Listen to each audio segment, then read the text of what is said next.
So this is our last lecture for the semester. Okay, may remind you of just one more test we have tomorrow. We just finish one small bit of material we need to finish, and I'll do a quick review for that. Okay. So yesterday we kind of stopped with this case of 2 by 2 matrices with imaginary eigenvalues or complex eigenvalues and eigenvectors. Okay. And we are trying to solve the linear system x prime equal to x. I wrote this really important theorem, which is going to be a very time-saving kind of a theorem for these kinds of problems. Okay, the theorem was this: that if you have one of the eigenvalues equal to p plus iq, or did I use some other letter? A plus ib, and its eigenvector v1 equal to u plus iv, then the real and imaginary parts of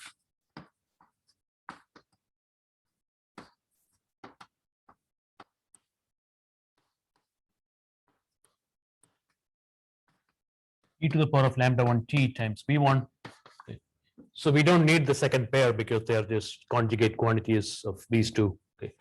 So the real and imaginary parts of this quantity here, e to the power of lambda 1 t times v1, will give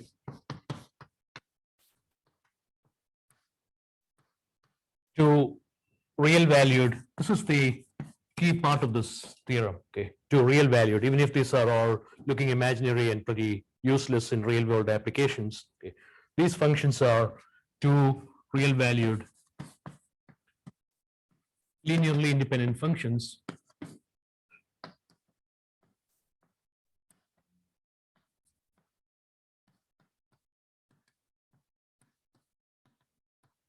and just for the convenience of notation, I'm just going to name them W1 and W2.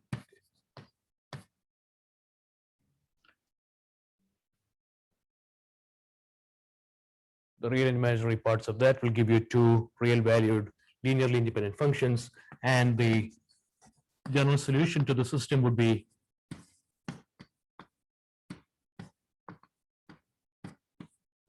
x prime equal to x will be x of t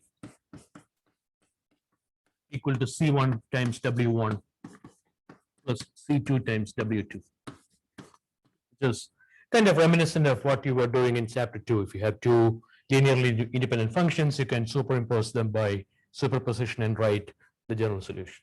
Okay. So the whole thing that we are going to do today new is just doing some algebraic simplification of that term, which is pretty straightforward if you just remember one important identity, which is the life changer here. Okay, Euler's,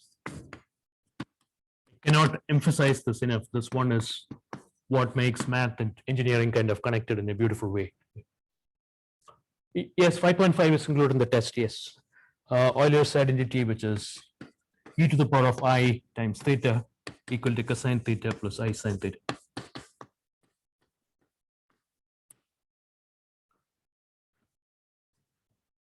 Okay, that is what really helps us simplify that term, especially when you have imaginary eigenvalues. It can look pretty strange when this thing is sitting up here. Okay. And the genius of Euler was to connect it to two useful functions which are oscillatory and make it kind of application oriented. Okay. All right, so let's do a couple of examples. Okay, and this is a pretty routine calculation. So if you see one example, you would know what to do. Okay.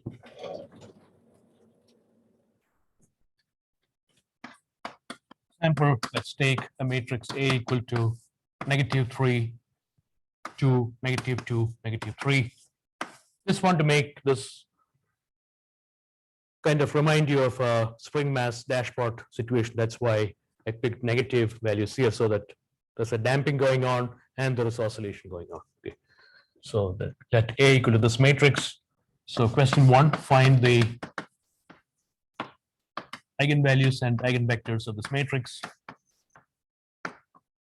So I'm expecting imaginary ones. Okay, otherwise it's kind of pointless to do.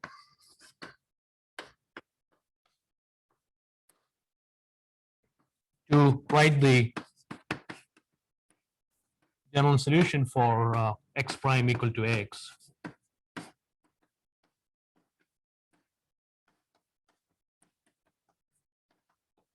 So A is the same matrix that you have here, and then find the particular solution.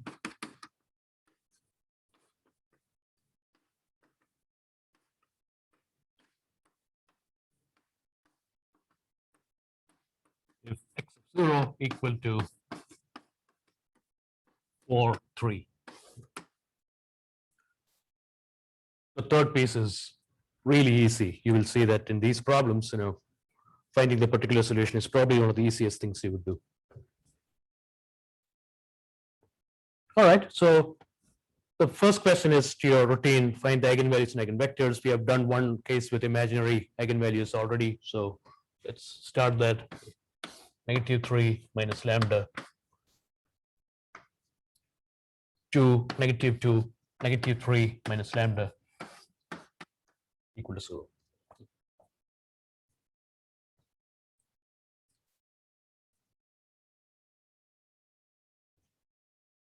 All right, so this is going to be -3 minus lambda whole square minus -4, that's plus 4 equal to 0. So -3 minus lambda whole square equal to -4. Take the square root of both sides, okay? So that's going to give you -3 minus lambda equal to plus or minus 2i, or you can write lambda 1 equal to -3 plus 2i, and lambda 2 equal to -3 minus 2i. For these matrices, it's very predictable to know the eigenvalues and eigenvectors. For any matrix of this form, A, B, negative B, A, okay, they always will have this pattern of eigenvalues. So once you change these to random numbers, things can be different, but if this is A, B, negative B, A, it's always going to be A plus IB. All right, now let's find an eigenvector. Hopefully all of you remember the conjugate property that you just need one of them. Okay, we don't need both.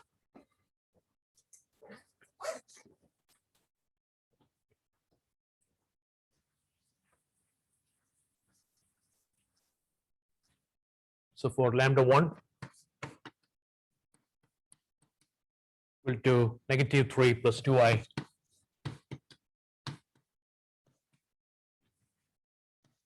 A minus lambda 1i would be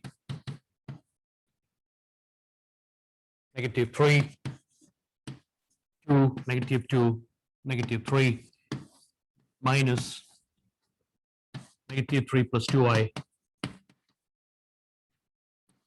0, 0, -3 plus 2i.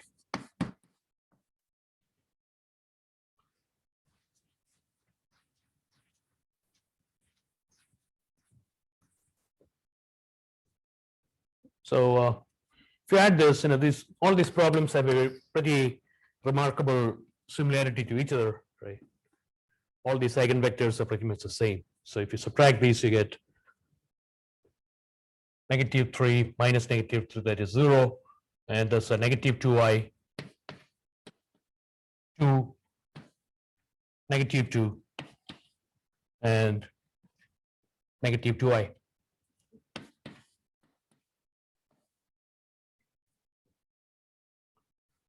Which you could do some of your familiar raw operations here. You could swap these two and divide both rows by -2. You get 1i -i and 1.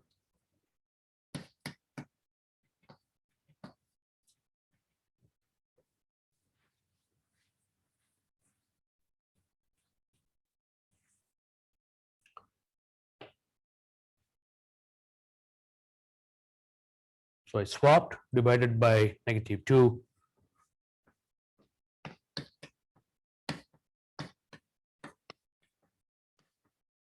Just to be sure about what I'm doing here. So I hope I didn't make any mistake. Which one? The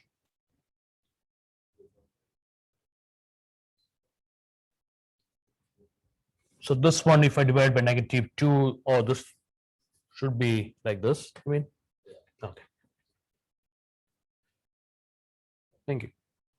And let's do R2 minus IR1. Okay. That's going to be 1 I 0. And I think I've showed you this. The last element is going to be -1 minus I times I, that is -1 minus I square. Okay. And that's 0 as well. I hope I didn't make more mistakes by doing that. Did I? Or no? Divide this by -2, swap. That's 1 I. Divide this by -2. That will be I -1 swapped. All right. So x1 is basic, x2 is free, and you get x1 equal to -I times u, where x2 is u.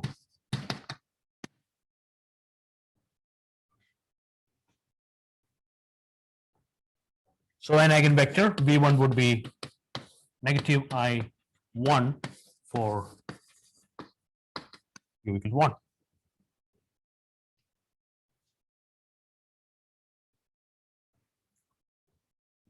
So we don't need the second pair, okay, for this particular problem, because the theorem says that if you have one of these, one eigenvalue and one eigenvector, we could do the entire problem because others are just conjugate of the existing ones. Okay.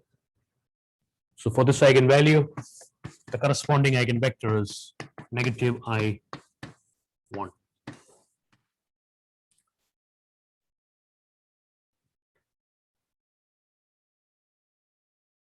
Any questions up to there? So it's nothing new up to this part. Okay.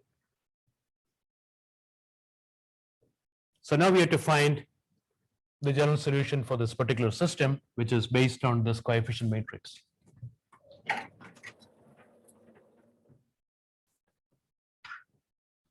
And hopefully when I do it, you'll try to see the connection between these numbers -3 and 2 and what you probably did in your spring mass dashboard system. Okay. So that should give you some idea about how eigenvalues are useful in engineering and physics systems, especially simple ones. All right, so please pay attention to the next part. So start with e to the power of lambda1 t times v1. Okay, don't forget the t here. Okay, sometimes students like e to the lambda1. You need the time factor here because it's going to change with the independent variable t. So this is e to the power of lambda1 is -3 plus 2i times t times its eigenvector, which is -I.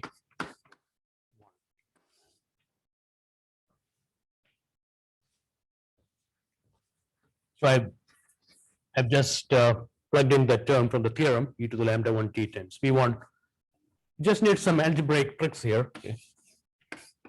You can split this as e to the power of -3t times e to the power of 2it. This is where Mr. Euler comes in. Okay, so you need to first separate those two terms, one with the real exponent, which is going to be a damping term, right? E to the power of -pt, that is your damping. Okay. And this is going to be an oscillatory term. So we have e to the power of -3t times cosine 2t plus I sine 2t. Okay, that is how I think I've derived this once using Taylor series. It's a pretty convincing derivation that the sum of these two will add up to the exponential function with I. Okay. Times -I1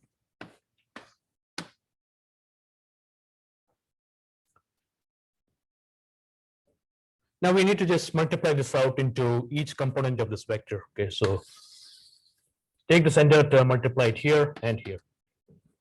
So it's going to get a little bit lengthy inside the vector. That's okay, just two terms. That's going to be, don't forget to take the e to the power of -3t with it. Okay, so don't leave it outside and then forget it later. So for safety reasons, take it inside. So it's going to be -I times e to the power of negative 3t times cosine 2t plus I sine 2t. And the second row will be exactly the same because you're multiplying 1. So e to the negative 3t times cosine 2t plus I sine 2t.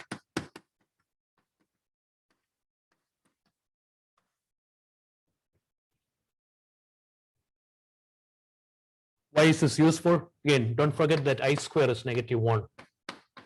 Okay. Even if you don't know much about complex numbers, you should know this particular detail. Okay, this is what kind of makes it possible to do all kinds of manipulations. So when you distribute this negative I inside, okay, the first term will still have an I, the second one is going to be minus I square. Okay, that is minus of negative 1. So that's a real term. So we have negative I e to the power of negative 3t cosine 2t. I'm going to write it explicitly so that you see what's going on. Minus I times I, that's minus I square, times e to the power of negative 3t sine 2t. And the second row is exactly what I have here. That's going to be, I'm just going to flip these two just so that it's easy for me to arrange it later. Okay, so I'll write this term first, that term second. So I times e to the power of negative 3t sine 2t plus 1 times this. It's going to be plus e to the power of negative 3t cosine 2t. Now you would see that the first column there has I terms. The second column does not have I because I square is negative 1 here. Okay. So negative I square is positive 1. Okay, that is the separation part. The theorem tells you that there is a real part and there is an imaginary part for this particular solution. Okay. So the imaginary part is the part where it multiplies the I. The real part is the part where there is no I.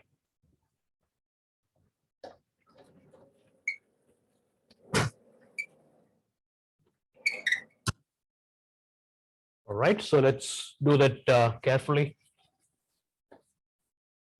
That's equal to I times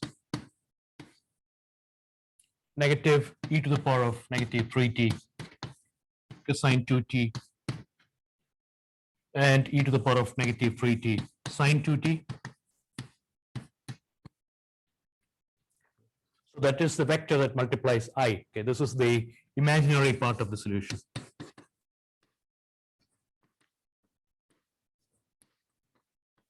Imaginary part because it's multiplying I. Okay. And then there's a real part which is not multiplying I. That is the second part of that vector. That is plus e to the power of negative 3t sine 2t and e to the power of negative 3t cosine 2t. So now you have a damping and oscillatory kind of term. Okay. If this was a damped oscillator, this e to the power of this negative 3 here is your damping term, and this 2 is that frequency of oscillation. And if you look at the eigenvalues, those are the two parts of the eigenvalue, right? You have negative 3 plus 2i. Okay, that is the damping, and this is the frequency. So in general, the eigenvalues in any kind of vibration system refers to the frequency of the oscillations in the system. Okay, that's something that you could generalize in a pretty crude way. So this is the real part. So when you write the general solution, you're just going to make use of these two terms here. This is W1, this is W2. Okay, I don't care which one you call what. That you could call this is W1, that is W2. Okay. That's what you need. Okay, you need real valued functions that you don't want to be kind of messing around with your imaginary numbers and so on. So the general solution is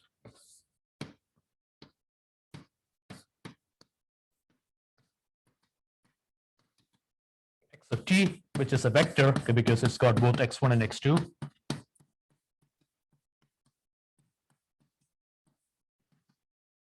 And that's equal to C1 times W1, which is negative e to the power of negative 3t cosine 2t e to the power of negative 3t sine 2t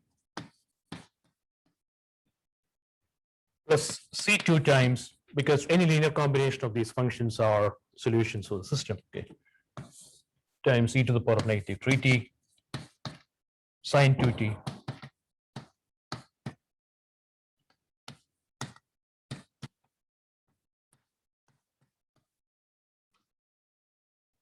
that is your general solution. So the only part that you have to be kind of remembering when you do this, and this is not a closed book exam that you have to worry about memorizing things, okay. So identify the two terms there, and for this particular term, do the Euler's identity, and then just distribute it to both rows of the vector.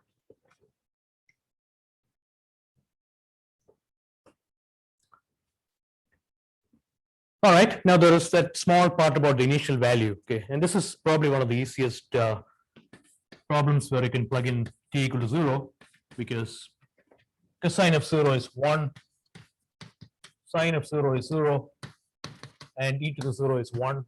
Okay, all of you know these things. So when you plug in t equal to 0 in this one, you get C1 times, that will be 1, 0, plus C2 times, that will be 0, 1, equal to whatever I gave you in the problem, 4, 3, or whatever. No, you don't need to be taking a formal course in linear algebra to solve this. You already have the answer here. Okay. That is 0 plus C2 equal to 3 and C1 equal to 4.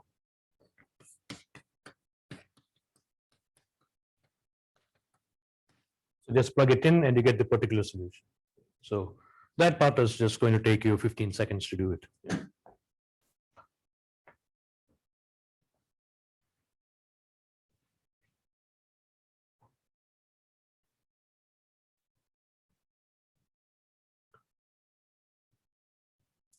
All right, so that's my expectation. You should be able to do something like this without any fancy, complicated terms. Yeah.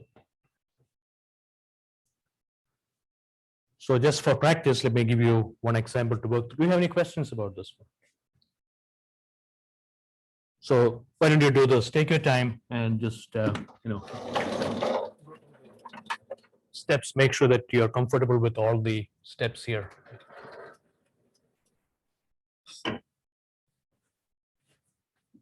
Example 2, do the same.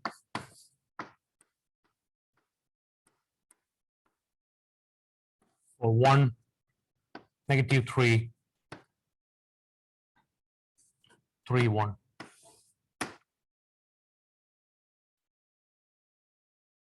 And it gets a bit repetitive because of the structure of the matrix. So you kind of know what to expect, but why don't you do it?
All right, so let me slowly start doing this myself. Okay.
So I hope there are no surprises. An eigenvector, if I'm picking this as my eigenvalue of choice, would be I1.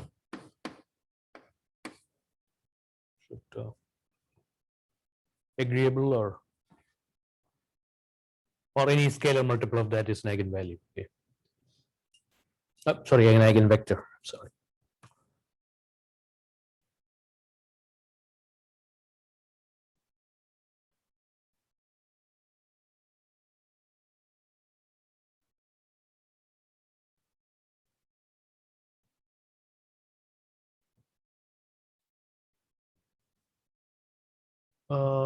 It's supposed to be -1.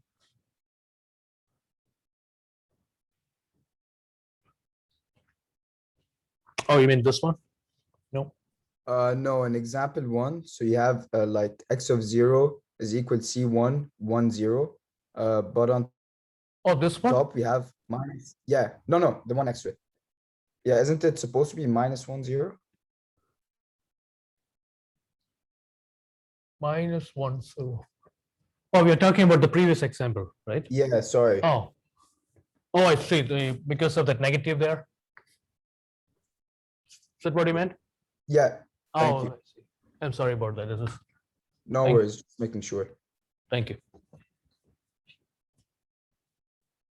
Yeah, because that component had a negative sign already. I forgot to put that in. Okay. So it's negative C1 is 4, C1 is -4. Should focus. All right. So it's going okay so far. Kind of very predictable appearance to the eigenvalues and eigenvectors. Okay.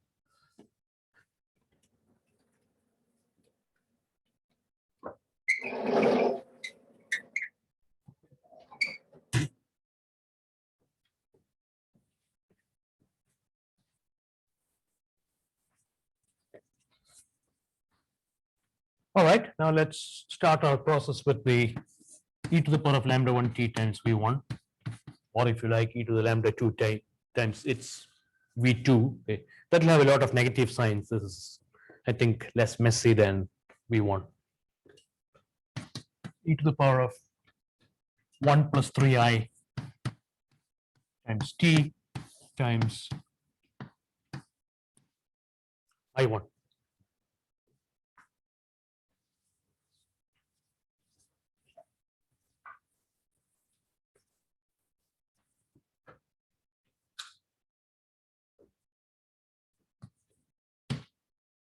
Okay, so again, just try to remember the key steps here.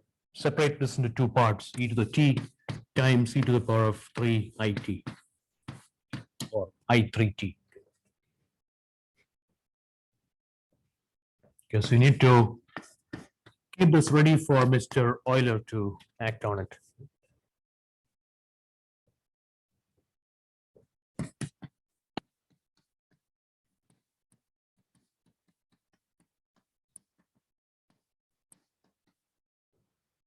It's e to the t, which is still there, times your Euler's identity times I1.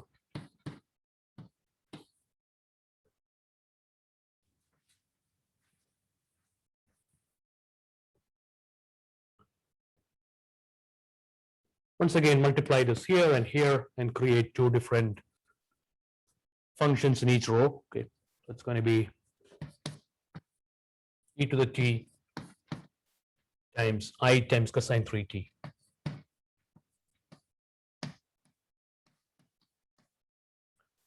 And then you have, once again, this is plus I square, that's a minus 1. Okay, minus I square is plus 1, plus I square is minus 1.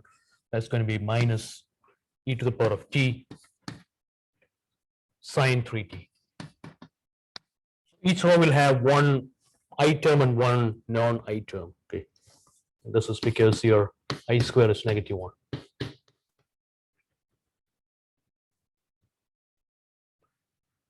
Second row, it's the same. Or again, I would flip these two so that they kind of sit aligned. Okay, this is e to the t times I sine 3t first. You don't have to do it, but then you have to be careful about which ones you're writing it as real and imaginary parts. It'll be nicer if you just switch these two.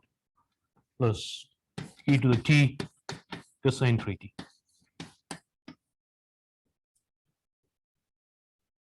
So this part here is the imaginary part, which we'll call as W1. And this part here, take everything with you, okay, negative signs, e to the t, everything. So this is W2.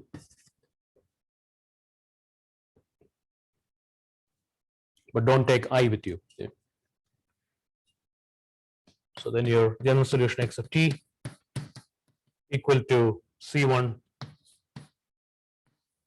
I think some textbooks, they factor out the e to the power of t. I don't care which way you write it. Okay, you can put it inside the vector, outside the vector, solve the same effect. So it's e to the t cosine 3t e to the t sine 3t plus c2 times negative e to the t sine 3t and positive e to the t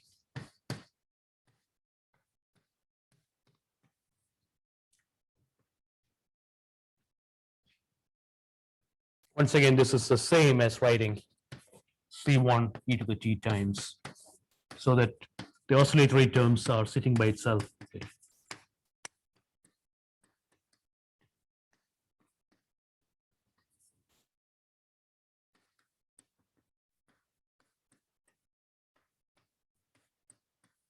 Both these are acceptable ways of writing the answer. I don't see this as being better than the other or vice versa. Okay. So if you're able to do those two kinds of examples, you should be pretty comfortable in doing a similar problem tomorrow, okay, with a different set of numbers. Instead of 1 negative 3 3 1, it could be 17 negative 18 18 negative 17. Who cares? So just different numbers and same process.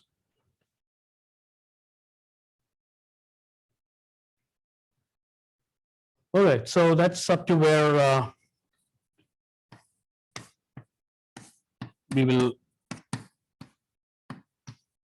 cover for test number 6, and also finishes the material that I was planning to do this semester. I'm not going to do the non-homogeneous case, which is not really going to do anything conceptually important for this course. Okay, so this is set for. So I'll do a very quick review about what tomorrow's test is about. Okay, and any math test is kind of cumulative, but it's not. Depends on what you call as cumulative, right? At this point, you should know that the invertible matrix theorem is sort of holding a wide blanket, so you have to be aware of all those statements, even if chapter 4 and probably the first few sections of chapter 5 are not explicitly included here. Okay, you should still know this. So review for test number 6.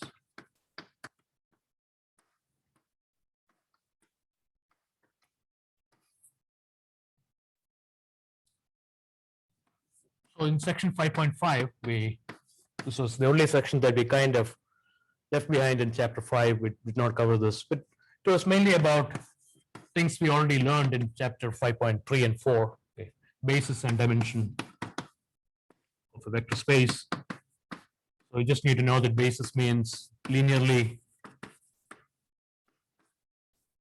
independent and spans. Okay, so a set of vectors is a basis for any vector space if those vectors are linearly independent and they span that vector space. And dimension is the number of vectors in the basis.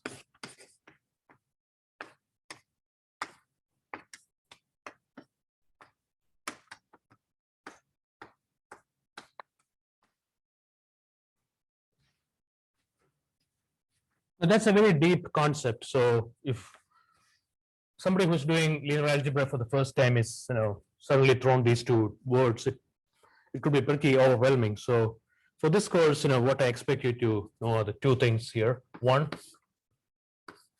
any set of n linearly independent vectors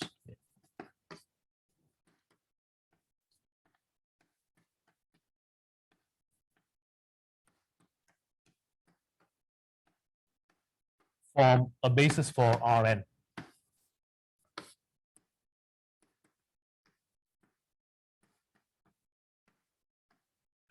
Be careful about when you write statements in linear algebra, each and every word has some meaning there. Okay. If somebody says any set of n vectors form a basis, that's not right. Any set of n linearly independent vectors form a basis for Rn. So, for example, 1, 2, 3, 4 forms a basis for R2, okay? But not 1, 1, 2, 2 because they are linearly dependent. And the second thing was to find the basis and the dimension for the null space of a matrix, which is probably what most of your homework questions in 5.5 is about. Okay. Basis and dimension.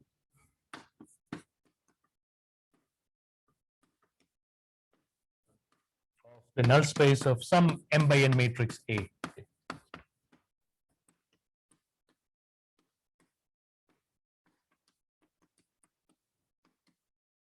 But you have done that in so many other situations, and even for your eigenvectors, you're pretty much doing the same thing, right? So all you're doing is just identifying the free variables and writing the basic in terms of free variables once it's an REF. Okay. It's a homogeneous system, so the null space is the solution to x equal to 0. If there are no free variables, the question is kind of meaningless. Okay, just like your eigenvectors, there has to be free variables for something to be done here. So the number of free variables is the dimension in this case. So solve the basic variables in terms of free. All of you are experts on this, right? And the number of free variables is the dimension.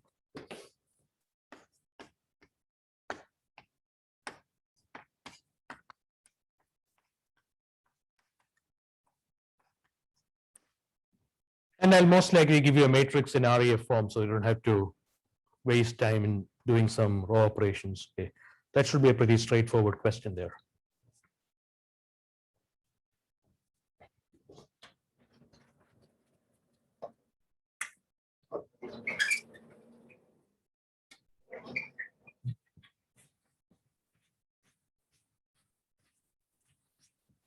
Then you should get into chapter 6 and 7. Okay. So you should be able to solve x prime equal to x for a 2 by 2 matrix with imaginary eigenvalue. That's what you just did now. Okay.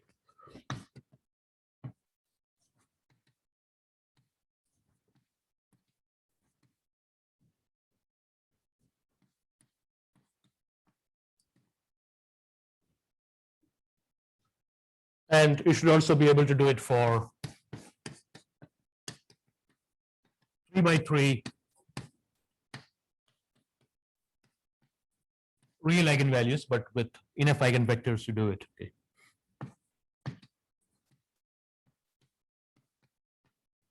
So where the algebraic and geometric multiplicities are the same, so that there is no defect for the matrix.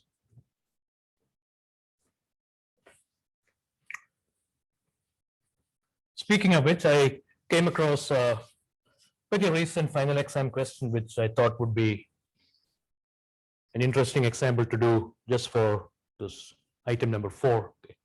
This was the matrix that was given there: -2, 1, 1, 1, -2, 1, 1, 1, -2. So question 1 was find all the eigenvalues and eigenvectors. Okay. Just writing cryptically, this means find all the eigenvalues, find all the eigenvectors, write the algebraic geometric multiplicities, write the general solution.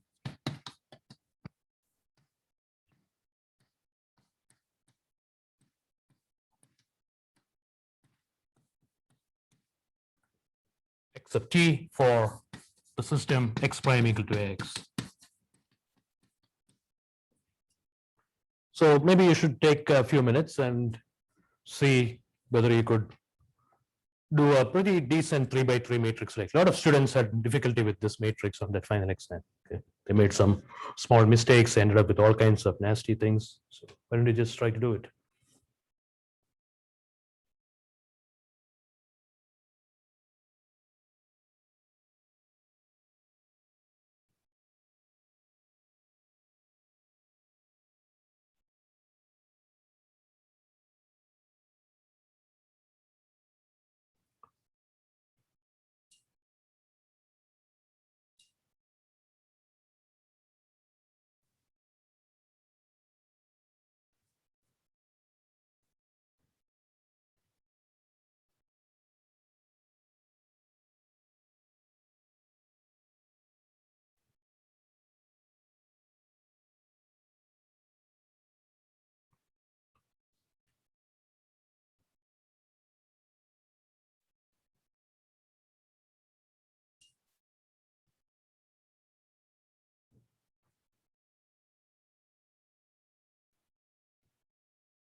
All the diagonal numbers are -2, okay, not +2.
I think I already told you once that you shouldn't be doing any REF on a eigenvalue matrix. Okay, you have to take it as such and deal with whatever good or bad things could happen with it.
All right, so I'm expanding along the first row.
All right, so I've expanded along the first row, and you should be very careful about this, okay? Because I think a lot of students that when they wrote that final exam, they thought they could just cancel these two terms. Maybe it looks like they are cancelable, but they are not. Okay.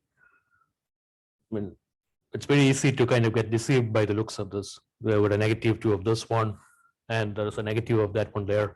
But in effect, you're kind of adding these together, and that will double up here. Okay. If you get that wrong, you're going to get a pretty complicated cubic equation. First of all, it's wrong, and then you won't be able to solve it. So this is, if you expand it out, this is -2 lambda square minus 8 lambda minus 6 minus lambda to the 3 minus 4 lambda square minus 3 lambda plus 6 plus 2 lambda.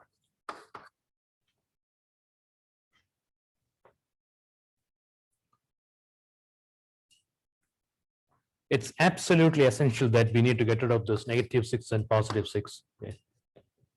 That's a crucial cancellation, because otherwise it becomes a pretty complicated cubic polynomial, which it's usually not easy to solve those. Okay.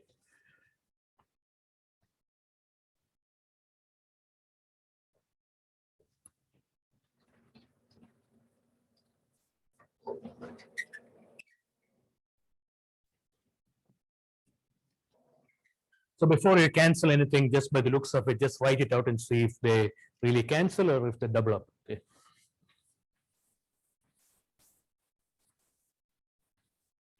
All right, now let's clean up that whole thing. That's going to be, how many lambda squares do we have? -6 lambda square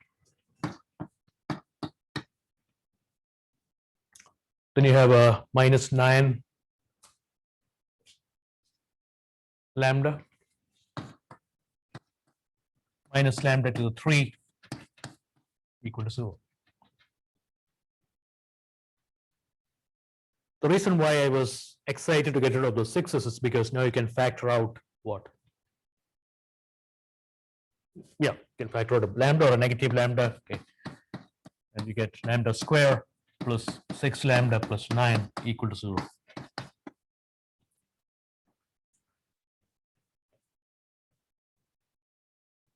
And this is lambda plus 3 whole square, or lambda plus 3 times lambda plus 3.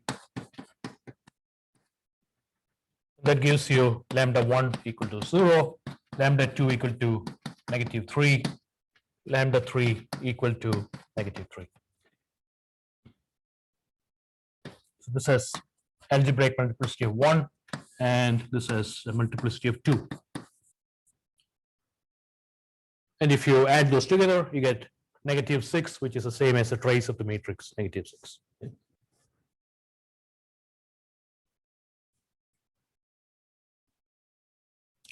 So before I move forward, let me ask you this. Didn't I tell you that you cannot have a 0 eigenvalue, or did I say something else? Keep forgetting. What was that thing that I said, that you cannot have 0 eigenvector? This is okay, right? Don't get all panicky into this one. This is okay. What do you think? Is that matrix invertible now? Based on this eigenvalue, what do you think? What is the determinant of that matrix? You should be able to just give me that answer just like that. What is the determinant of the matrix based on these values? 0. 0. Okay, so it's a matrix invertible.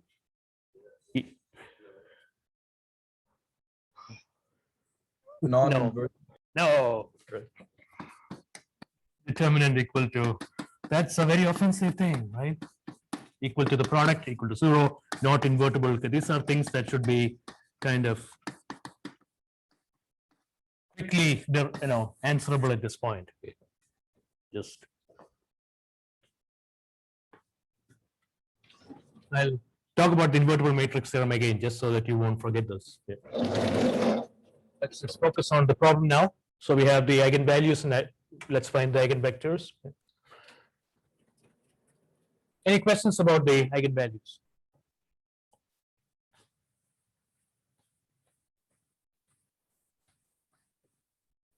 All right, so for lambda 1 equal to 0,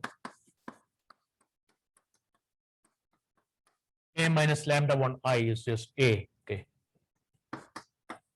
Negative 2, 1, 1, 1, negative 2, 1, 1, 1, negative 2.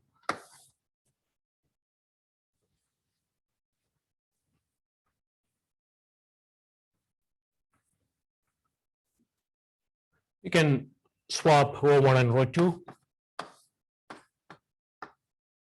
and you get 1, negative 2, 1, negative 2, 1, 1, 1, 1, negative 2. Okay. 0 is an eigenvalue with algebraic multiplicity of 1, so we should get 1 and only one free variable here. Okay, no surprises here. So R2 plus 2R1 and R3 minus R1. 1, negative 2, 1, 0. R2 plus 2R1 is negative 3, 3. R3 minus R1 is 0, 3, negative 3. Looks promising.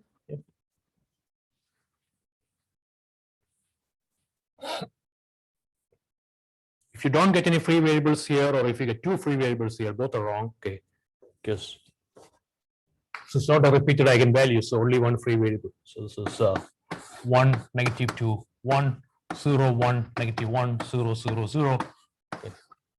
I hope all of you agree with those obvious row reductions. Basic, free. A smiley face there if you want. So that gives you x2 equal to u and x1 equal to 2u minus u, which is u.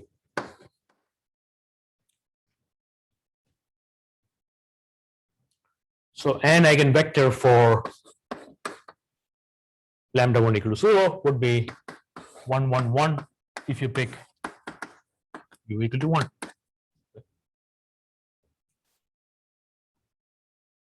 So it's the matrix is not invertible because the determinant was 0, so the matrix itself gave the eigenvector. Okay, no surprise. That vector is also the null space of this matrix. So everything is kind of agreeing at this point.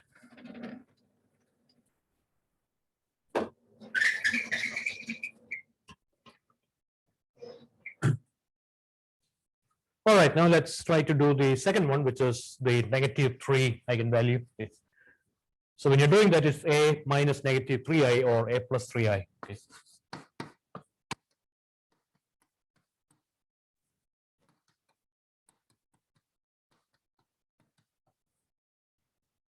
That gives you a very beautiful looking matrix. What is that matrix going to look like? What are the entries of that matrix? This one.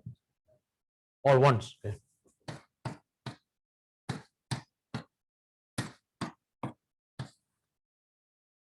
You know what happens when you row reduce it?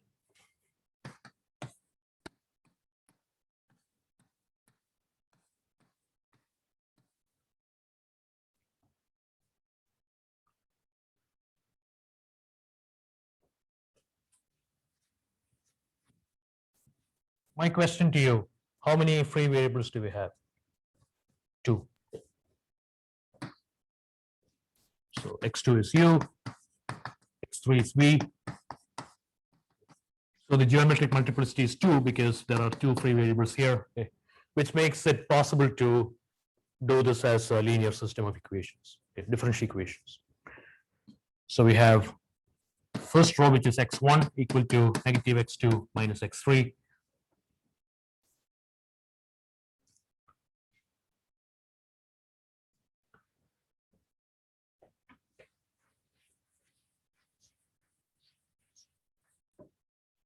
All right, so the vector x1, x2, x3 would be negative u minus v, u, v, which is u times negative 1, 1, 0, plus v times negative 1, 0, 1.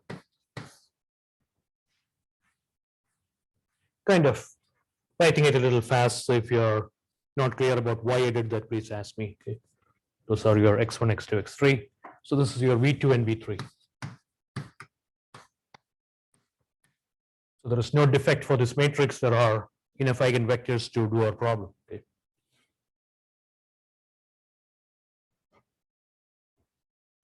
So now a general solution to the linear system x of t would be c1 e to the power of lambda 1t, which is just 1, okay, times its eigenvector 1, 1, 1, plus c2 e to the power of negative 3t times one of these guys. I don't care which one you write first. Negative 1, 1, 0, plus c3 e to the power of negative 3t times negative 1, 0, 1.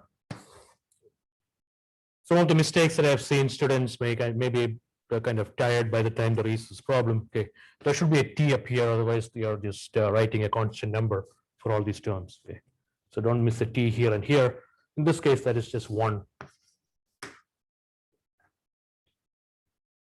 So that is the general solution. There's not a lot of drama if the eigenvalues are real. If it is imaginary, that's when you have to do all those other stunts.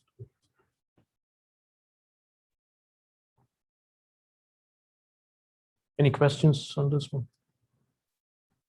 So do this problem again when you study for the, just practice it. Assume that you did not see the solution. Okay, make sure that you are comfortable with all those algebra with the eigenvalues.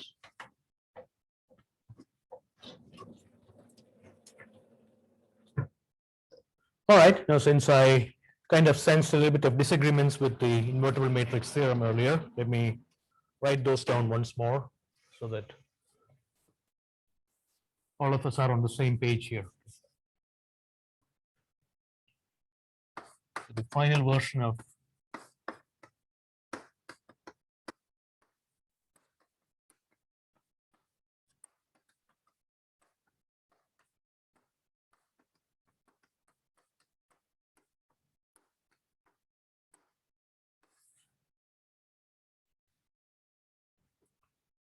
So let's assume that A is a n by n matrix, and let's write the statements where the determinant of A is not equal to 0.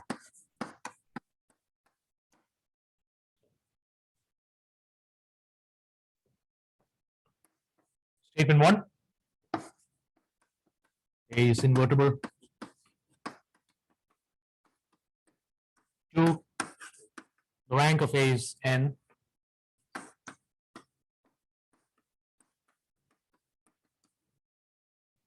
All of you agree? Statement 3, Ax equal to B has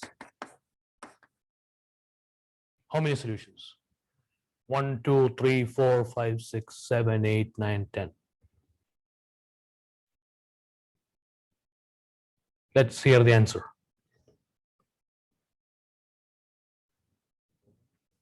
1. Okay. And what is that solution? If A is invertible, what is that solution? Easy to forget, A. X equal to A inverse B.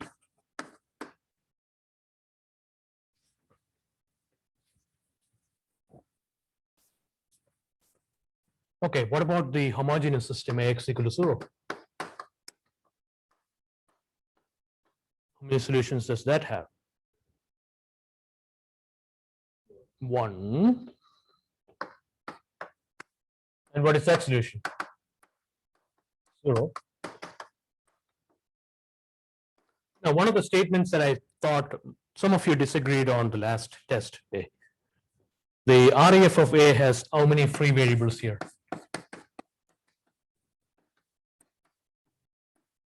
Has 0, 1, 2, 3, 4, 5, 6, 7, 8, 9, 10. How many free variables? If A is invertible. 0. So I saw an answer of 1, and some of the multiple people answered 1 on the last test. Maybe you thought that there's one solution, so there is one. No, there are no free variables. So don't confuse this 1 with the number of free variables. All the variables are basic. So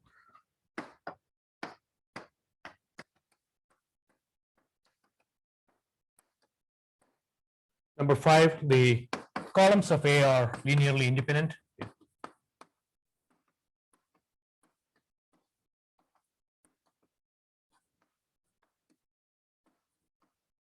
You got n linearly independent vectors. Okay, so by what I wrote a few minutes ago, the columns of A will form a basis for Rn.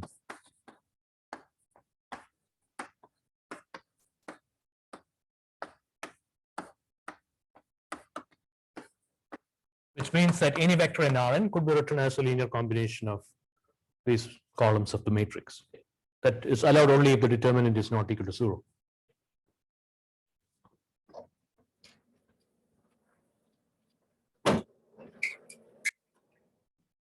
Number 7.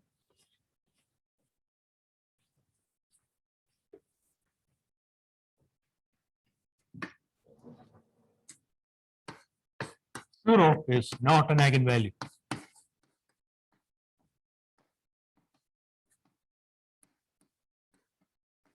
How do I know that? I have no idea about what the eigenvalues are, but I know that 0 is not an eigenvalue. Why? Yeah, if it was, then the determinant would be 0 and all these things would be false. So 0 is not an eigenvalue.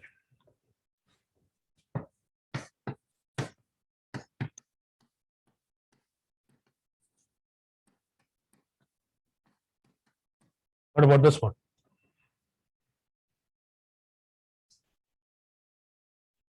Let me see if you have been paying attention for the last few days. No. Is that a no or a no? No. What about people online? Any disagreements, based on your political views or ideologies? Any disagreements with this last line here?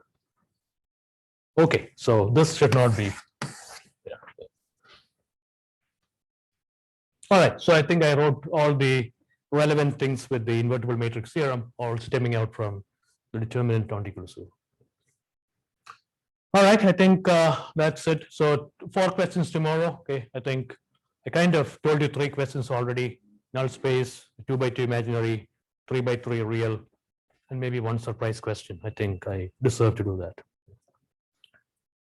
Okay, so that finishes everything for the semester, and do well on tomorrow's test. Okay, I think all of you are in pretty good shape, so don't just screw it up at this point. And you still have time till Sunday evening to drop this course if you want to. So, you don't get that chance a lot. You go know your final grade and you could still drop the course. So, but apart from that, this is it. Thank you, and I'm excited to get back into normal teaching in the fall. So, for one last time, let me stop recording this. Thank you. Thank you. Thank you, Professor. Thank you.